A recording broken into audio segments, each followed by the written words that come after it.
Welcome to SIM-PAC Live. I'm your host, Jeff Matthews, and today we have Julien Bertoli, Managing Director of G Transition on the show.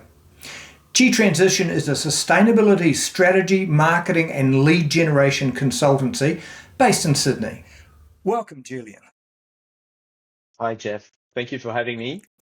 It's Very great to excited have to you be on here the show. today. Yeah, it's great. Thank you very much. Tell us a little bit about yourself. It's easier if you introduce yourself than me. Sure, of course. My name is Julien Bertoli. I am the founder of G Transition. So we are a marketing agency focused on sustainability marketing and helping climate technology with all their marketing needs. So I founded G Transition in 2020. Originally focused mainly on climate technology. So helping startups get their marketing strategies in place and helping them implementing their strategies as well. And slowly moving towards sustainability marketing as well, which is closely related. And so over the years, I've also developed an expertise in this area. So I've been working with SMEs as well as larger organizations, helping them sort of talk about their impact, talk about the sustainability programs. Great, fantastic. Now, we've talked about a subject offline, and the subject for today is turning sustainability into competitive advantage. Because here's the thing: is we've been saying for more than a decade now that companies that would be able to show genuine sustainability credentials would be able to gain competitive advantage in a market, and it was sort of always in a bit of a future market, but that future is getting really, really close. In fact, we're in it, aren't we? Well, we're definitely in it. The data shows that everywhere, not only in Australia, but also in the US, in Europe. So we're definitely in that space now. So talking about it has become quite important. Now the challenge is to do it in the right way that is going to reap benefits and not put your company in trouble, really. So and that's a fine line sometimes. So there's definitely some ways to do it, and that's I think that's what we're going to focus on today. I'm just thinking that maybe to put things into context, I think maybe just talking about what we mean by marketing sustainability or sustainability communications. What are we talking about? I think that's important to just remind people of that. Yeah. So that is the question: is marketing sustainability different from marketing anything else, or is this just as business as usual and put sustainability word on the end somewhere, or are we genuinely having to invent new marketing paradigms because consumers are not accepting the old way we used to push messages out? Yeah, so I think definitely it's not the same thing. Talking about sustainability is not like talking about your other messages. And so I think, so when we talk about sustainability, marketing, or communications, we're talking about two things. It's either we talk about your corporate sustainability, and here we want to talk about how you communicate on the impact your organization has, environmentally, socially, and across governance as well.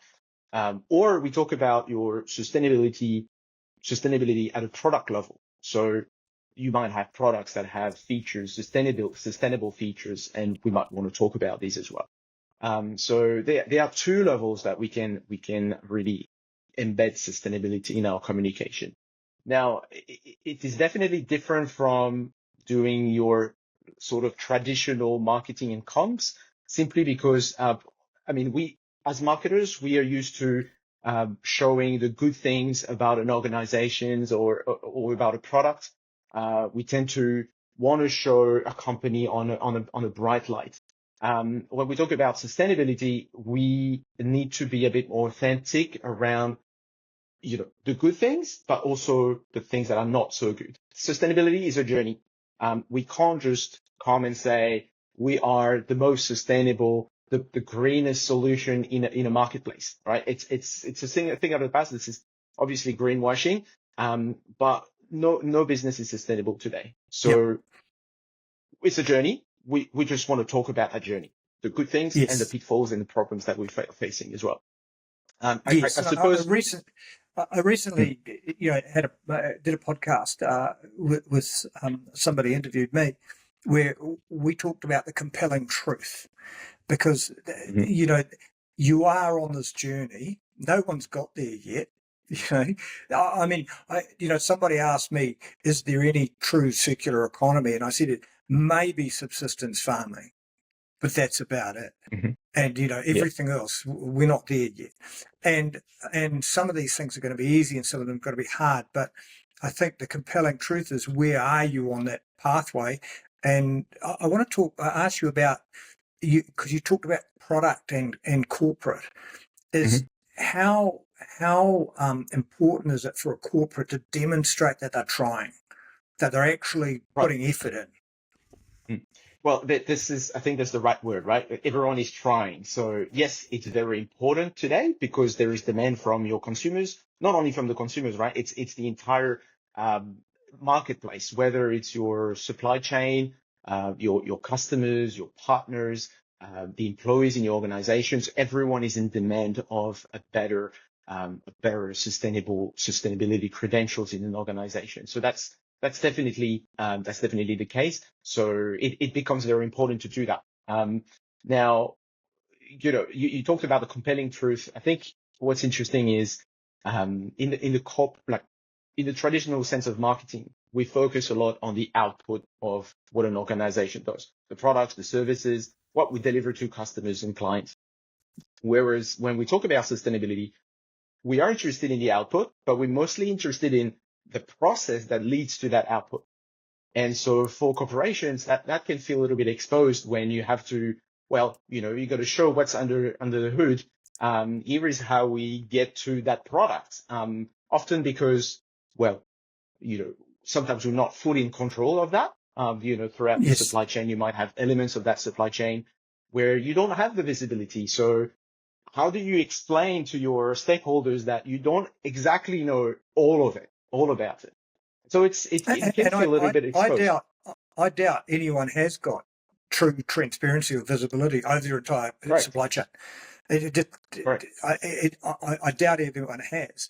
But Yes, what you're doing to get transparency is that's right. important. And you can absolutely say that, you don't have all the answers. And that's perfectly acceptable. It's actually better to say, I don't have all the answers rather than saying, I've got it all figured out because,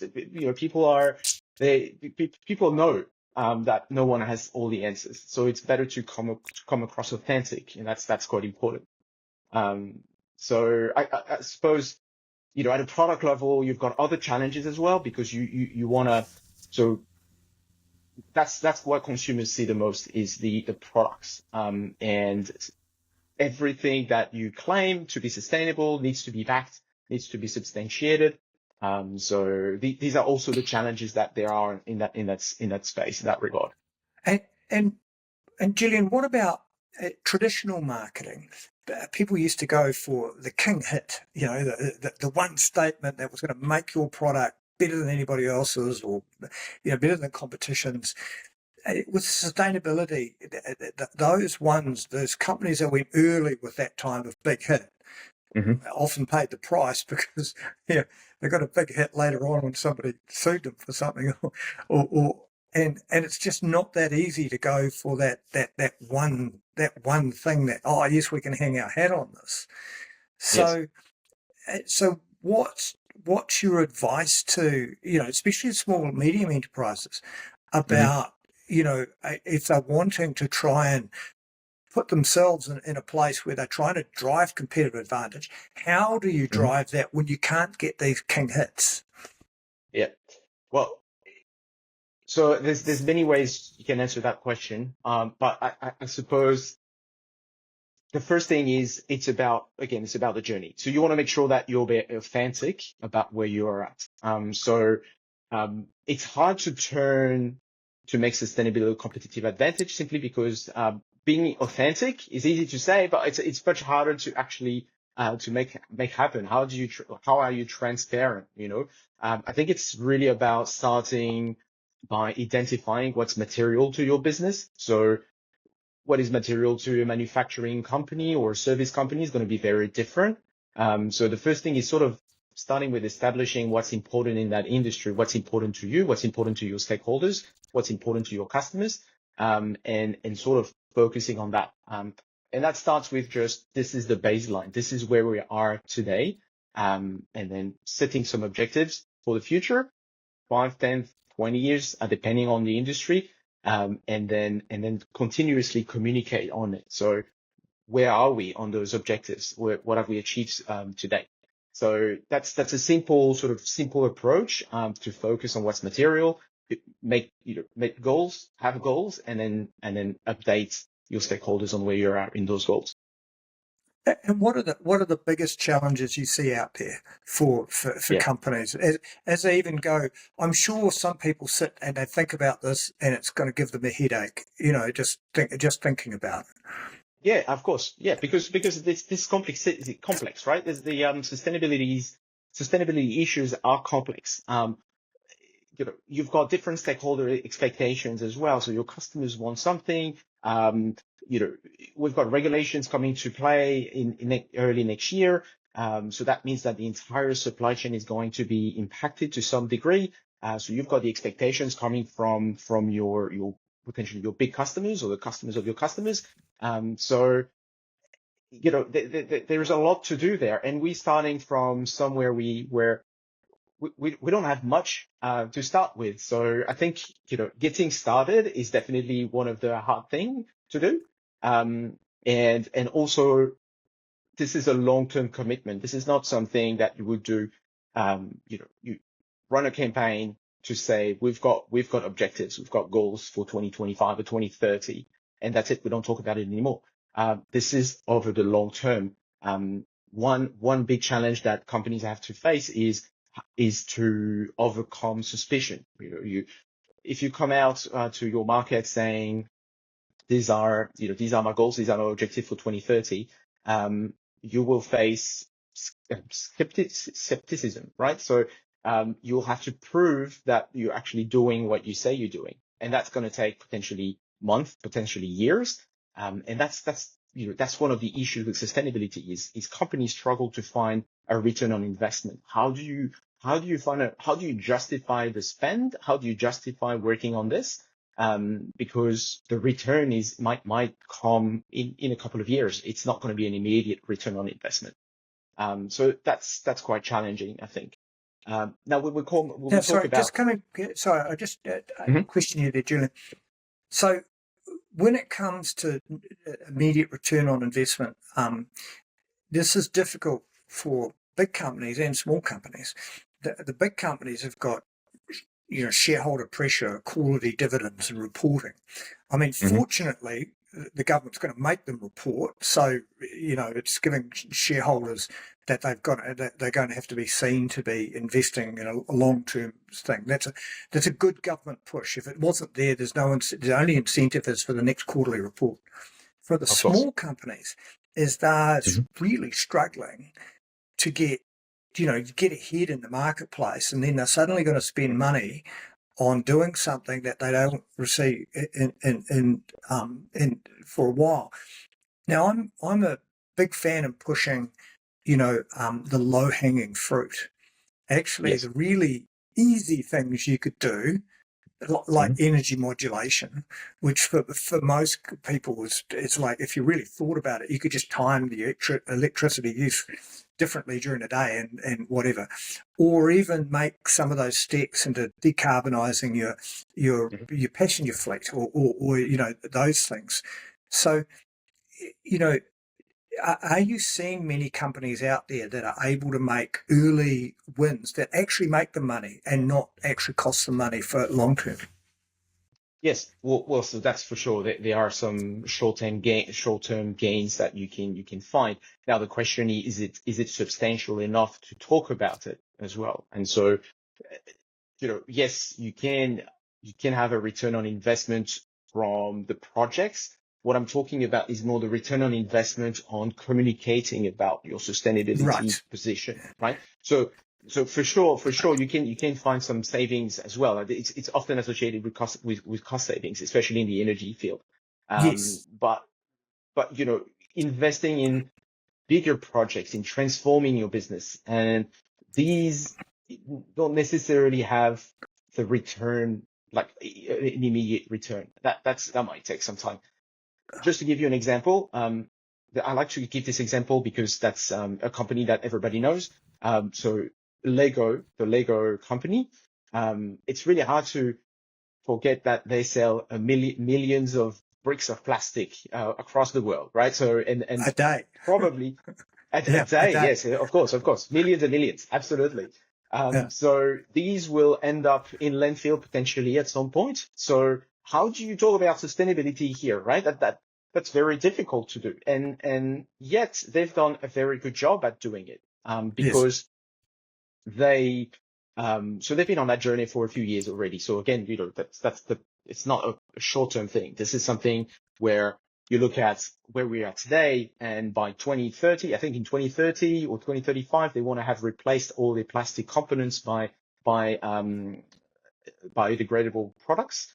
Yeah. And so they basically share about the journey, what they've been doing. They've replaced some of their plastic, I think the transparent materials as well as the soft materials. They've already found ways to replace that by something that is not plastic, which is great. But they do talk about all the efforts that they put into it. So testing new materials, over 600 different materials. Some of them work, some of them don't work. So they talk about it. They're basically saying we haven't figured it all out, but we're getting there, and we're moving the needle. And I Yes. think that's really a good way to show it. So you haven't done everything, but you're on that journey to do it. No, Um, and as a father who had miles of Lego in his house, when the kids grew up, we didn't recycle it. We reused it. We gave it to other families, and yes, that's there's a lot of Lego in circulation. So yeah, that's yeah, for sure. That's for sure. I suppose they are doing it really well, in my opinion. But what I often see is that there is a disconnect between ESG. So an ESG, whether it's a department or someone wearing the hats in a company, yes, and the marketing team. So often they can't communicate really well, and that leads to a lot of greenwashing. Typically, it's often the case where there is an ESG program in a company. The marketing is in charge, or communication professionals are in charge of talking about it, and they just don't know where to start no, because they're not trained on sustainability. They don't necessarily understand it. They don't understand where it fits in the customer journey. These are very big questions for marketing professionals. and also you're getting the legal team and the auditing team, the accounting team are before marketing. So, the auditors are accounting, carbon counting, and their job is to report. And then the legal team is to look at stuff before it's gone out. And the marketing team's at the end of the stream going, oh, tell us some good news and we can go out and market it. And as I said, as you said, some of them don't understand the journey we're on actually, and they just Yes, want to give us a piece of information. We'll go out and we'll market it. And some of the things that have gone on have missed because the market. You could see that the marketers didn't understand actually, what this journey was about. correct. And so that's very true. So I think there's a couple of things in what you just said. First of all, it's not just marketing and the ESG program or team. It's a company-wide approach. So everyone Yes, is involved to some degree. So legal, absolutely. They need to make sure that whatever we put out there is legally right. Finance professionals also have a word to say because they are custodian of the data usually. So they know what claims can be backed and substantiated. So we need them to be involved in that discussion as well. And marketing professionals need to be aware of what it is to communicate sustainability. They need to understand sustainability as well. There are rules that we need to follow. Recently, the ACCC released a guidance on how to communicate sustainability.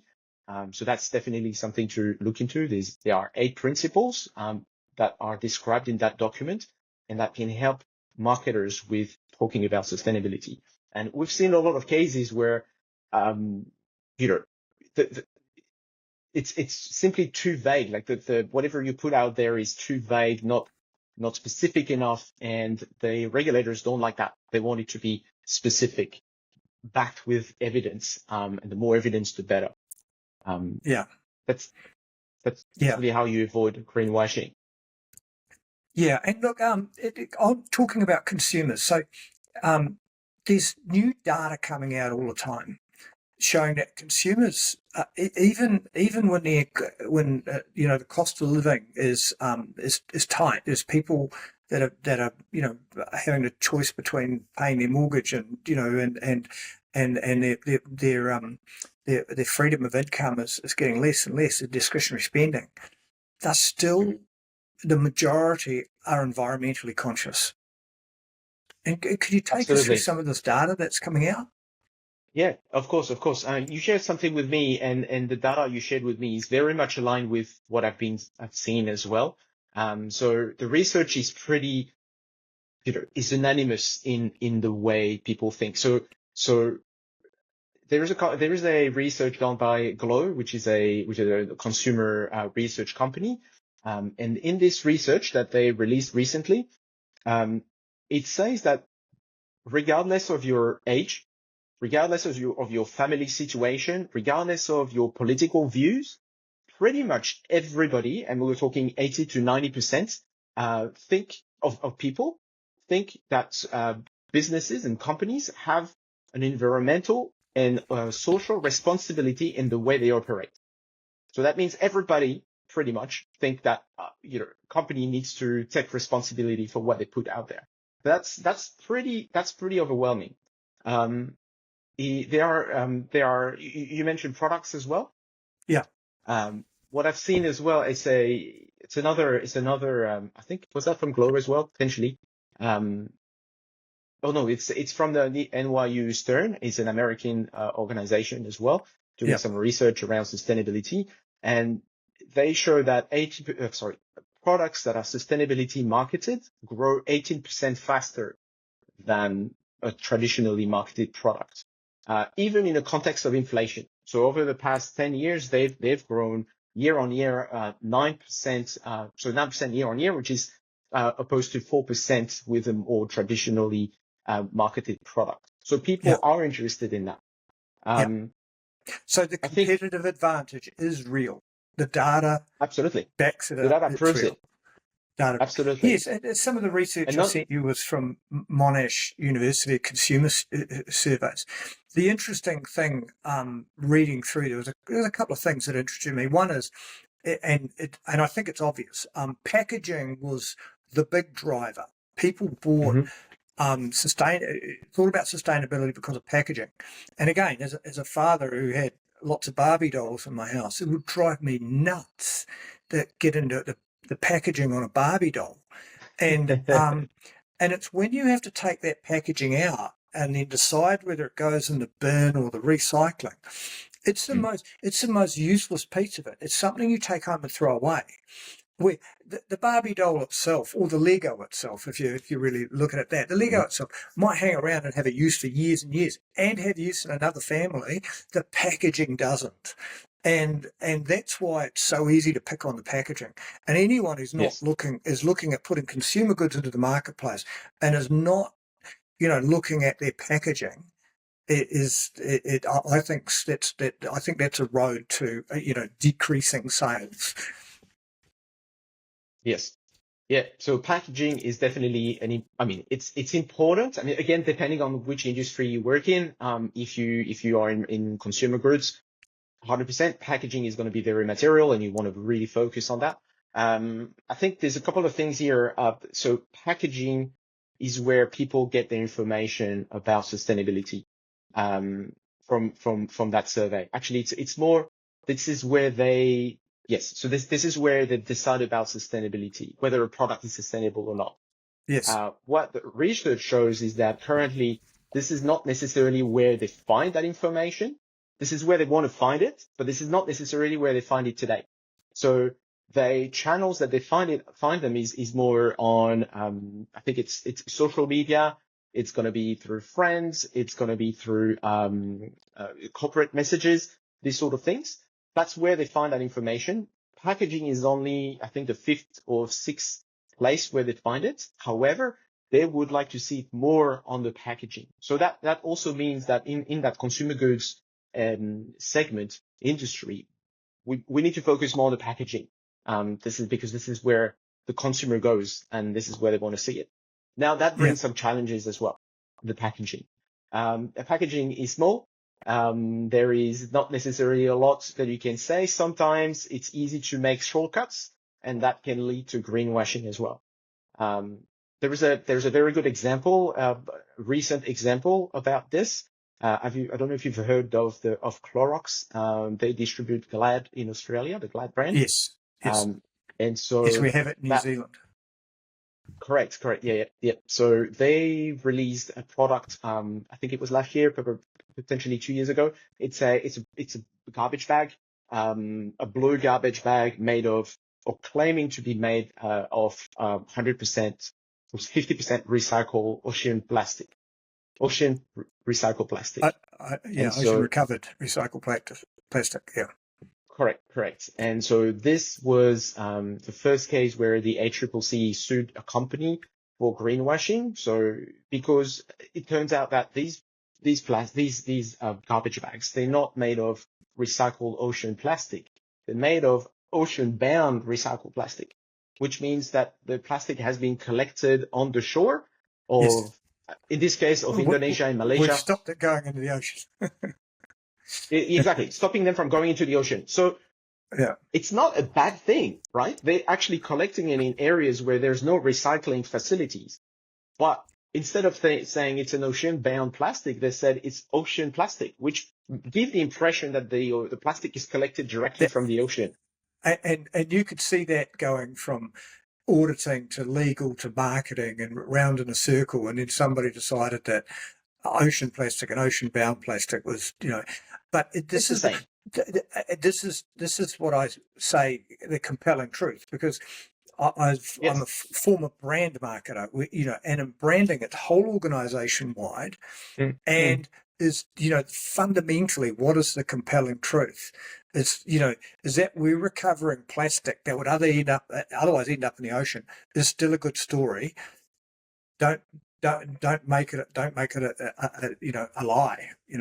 So, exactly. You don't need to make it a lie because it's already such a good thing that you're doing. So it's a good story to talk about. And now it's sort of, it's turning against them. But the thing is, back to the packaging. The thing is, this is a small product, right? You sell garbage bags rolled, and you've got a little piece of packaging there. So I suppose I'm not in their team, but precious.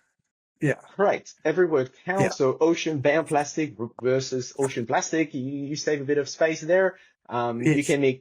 You can put a wave. You can put I don't know. I think it was waves and you can put fish on there. So it's from a creative perspective, this gives you a lot more space for it. And that is a pity. Somebody's trying to do something genuinely, and then it's only one word away from being greenwashing. And that's a good example. And the kids today, they see greenwashing like, and they're also influenced differently. I can remember I ordered a card. My son wanted a gift card for his birthday to buy some online game or something. And it was on Amazon, and I ordered from Amazon. And it's the last thing I ever ordered from Amazon. So it came, I was in New Zealand. It came all the way from Amazon, and it was just a credit card size. And it came in a box, full of airbags that had been air freighted from the United States. I thought it was going to come in an envelope, and it was like I took the box in and I showed my kids and I said, we can't order anything from Amazon again. And they looked at it and they said, we never are, and they never have, because sending that box in an aircraft from the United States to all that volume, it's just wrong. And they knew it was wrong too. Especially if it was something that there was a code to use online. I mean, it's that whole chain is wrong. it didn't need to happen in that way. It could have done Yes, it completely electronically. for sure, Yeah. for sure. So So I think that I like to show the processes as well. Is it's how a company. So typically that will be very material for Amazon and any other delivery yeah, companies. Is how do you optimize that as well, and making sure that you don't waste space. or The how do they packaging. optimize it to make the most money from the freight? That's the other thing. So look, let's. What do you think resonates with consumers? What do you think's Okay. resonating? What are the messages that are actually getting Hmm. out there and can give you some go forward if you're a company looking to Yeah. implement something? Yes. So I think there's really some interesting research as well in that space done by the NYU Stern um, about what are the claims that resonate well with consumers, and it's very interesting. So first of all, sustainability claims are appealing in general. They're mostly appealing. So something like recycled packaging or um, you know biodegradable. These sort of claims, they're usually quite effective.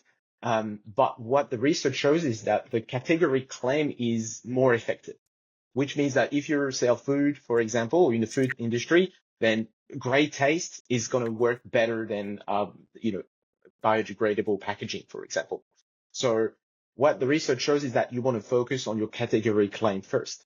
But what it shows as well is that if you start layering um, sustainability claims on top of your existing category claims, then the resonance increased dramatically. So it's better to use your category claim and then put sustainability claims on top of it, if Support, that makes sense. support.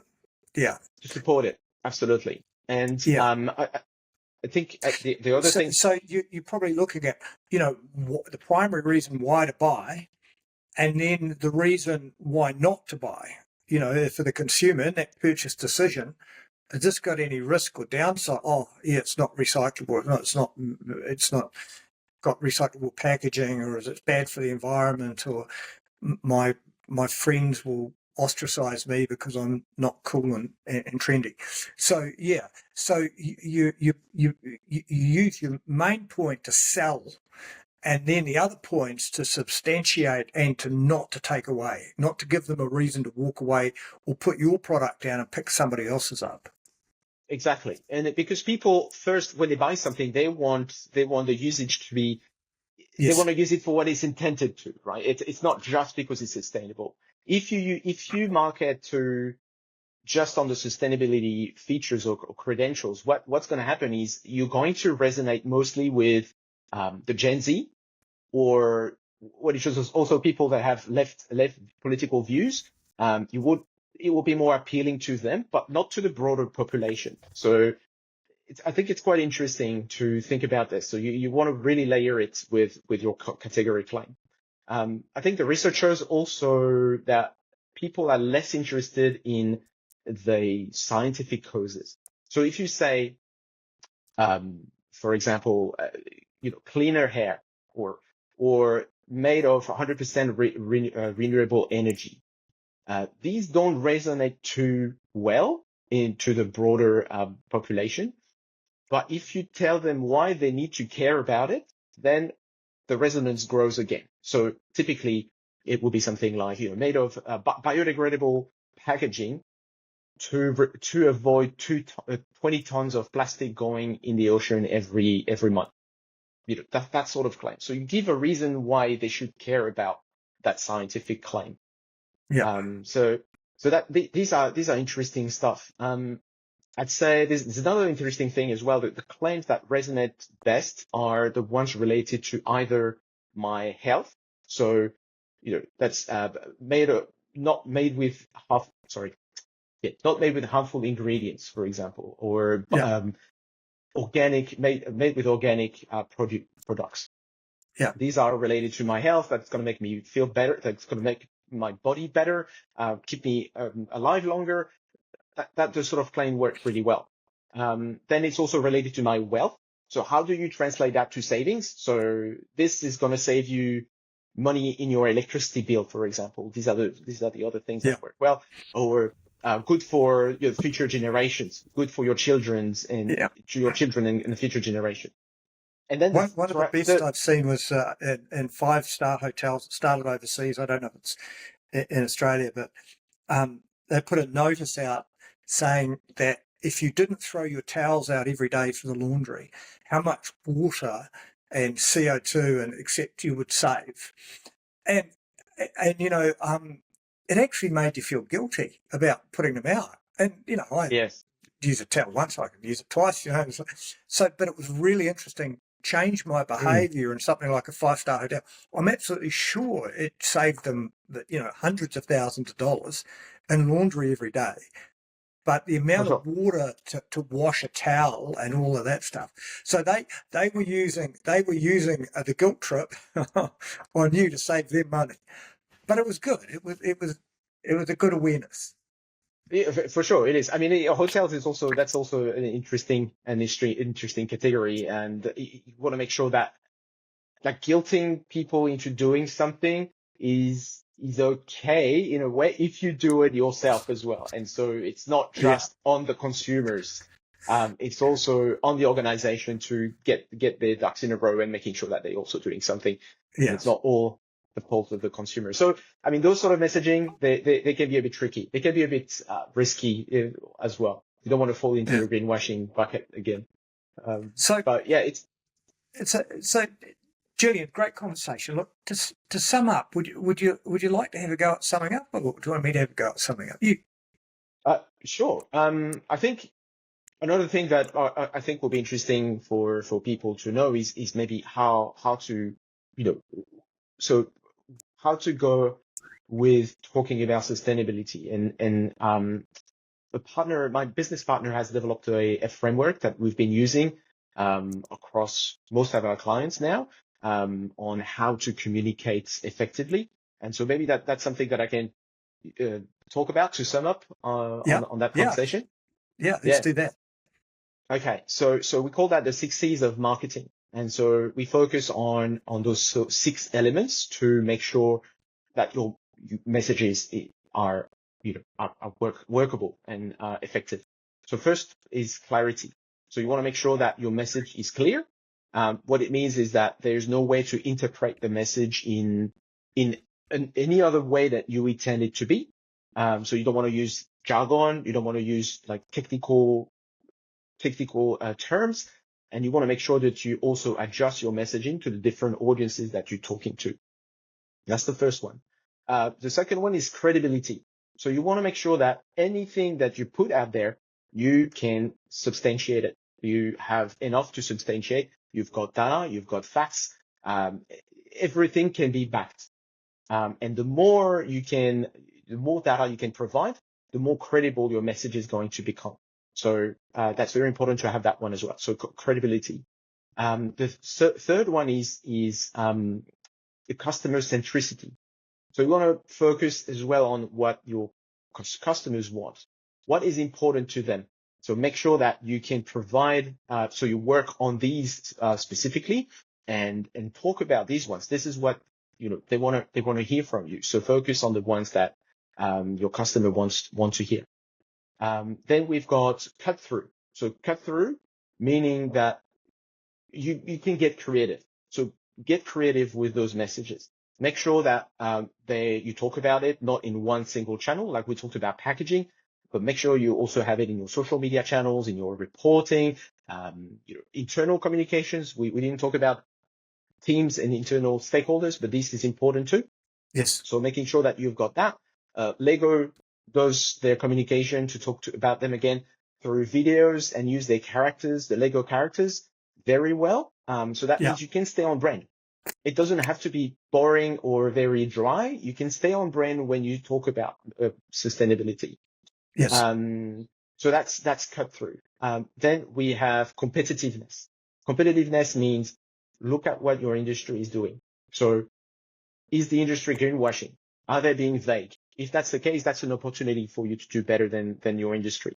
On the other hand is if your industry is all doing something, then it's not competitive anymore. Maybe you need to do it, but this is not enough to claim or to have messages around it. No, For you example, you need to meet the market to stay in the game, but it's not going to correct, give you a competitive advantage over the rest. If absolutely. You know, everyone even else is 100% renewable energy, well, you've got to be there to start with to keep up. yes, yeah, Yeah, exactly, exactly. If you do, you know, even if you do a beach cleaning, for example, or you have donations, it's great. These things are great, but are they enough to be communicated upon? I don't know. You know, it's probably not the case. It's not enough to um, talk about your sustainability program if this is what you do.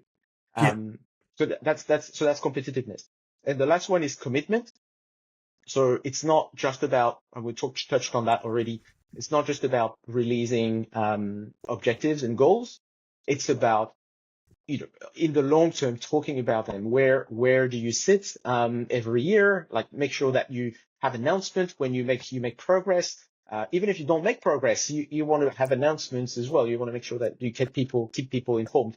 And yeah, making sure that this, you know, you're true to your word. So these are your six C's. and And and can I add one more? Can I add one more yes, C for you? Okay, especially in sustainability, it's to cheerlead. And hmm so when you see others doing good stuff, even your competitors, you need to cheerlead. I like that. You need to say, great, this is great. Look at what these people did. Look at what this Mhm. community did. Look at what this company did.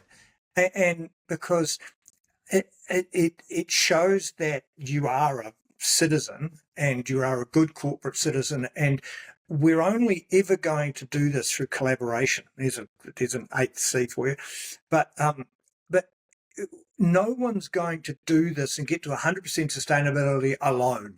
Our supply chains are too big, it's Absolutely. complicated, and we've got to transport stuff around, we've got to pack Mm. everything to get Yes, there. It's all about collaboration. So when I absolutely agree. somebody makes some progress, cheerlead.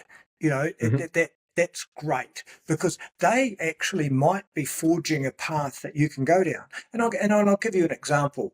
There was a trucking company that I saw, a national trucking company, big one, and I went on their website and I looked at sustainability, and they had implemented paper recycling in the office. Now, this is a massive company moving massive amounts of freight around, and their sustainability was about paper recycling because they had nothing else to say. And then Mm. you've got other companies like Team Global Express who have built an electric vehicle, station out of Sydney and are running 63 electric vehicles, and they are forging a pathway. And yes, they're going through all the aches and pains and the learning curve of running 63 electric vehicles where they had none before. But they're forging a pathway, and the rest of us have got to say, "Oh, good on them," because eventually that'll be our Scope 3 emissions. You know, Yes, because we've got to yeah, transport our goods somewhere. exactly. Yeah, Yeah, absolutely. And I think just on also the collaboration piece, it's also most industries nowadays have peak bodies and large, you know, the big companies in their industry that is yes, leading the way. So, you know, even if you don't know where to start, it's a good thing to look at what your peak body is doing in that industry, and look at also the you know the big names in that industry where they are paving the way. And so all you have to do is to continue to go in that same direction, if that's the right direction, obviously. But you oh, know, there's definitely something and to look at. yeah, the interesting thing too is what I see with SIM-PAC is that yes, it's the big ones, and the industry model is important, but there's a lot of small companies, a lot of you know one garage businesses that are doing incredible things, Mm. and are really pushing the boundaries because they've got a mindset of, well, why not? We can do this stuff. I was, Yeah, the you know, agility the is being agility and smaller. also the motivation to do it is their Mm. motivation is they want to leave something better for their kids. It's not the Yes. motivation we have to do it because we've got to report to our shareholders. So I do see these smaller companies, and And this is why I say cheerleading is important, because we've got to cheerlead those small ones. We've got to give them a hand too. Some of the stuff we see is incredible. It just needs to be funded and scaled up and distributed on a global Absolutely. scale. It's fun Yes. too. It's, I what we're agree. seeing coming through. People are ingenious. They're brilliant, and it's brilliant to see it.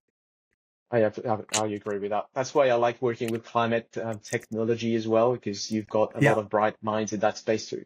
Yes. Yeah.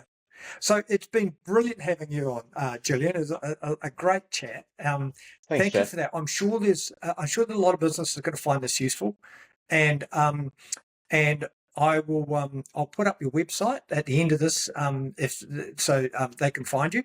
But Sure. anyone wants to reach out to Julien and pick his brains and get him his advice, you'll know where to find him.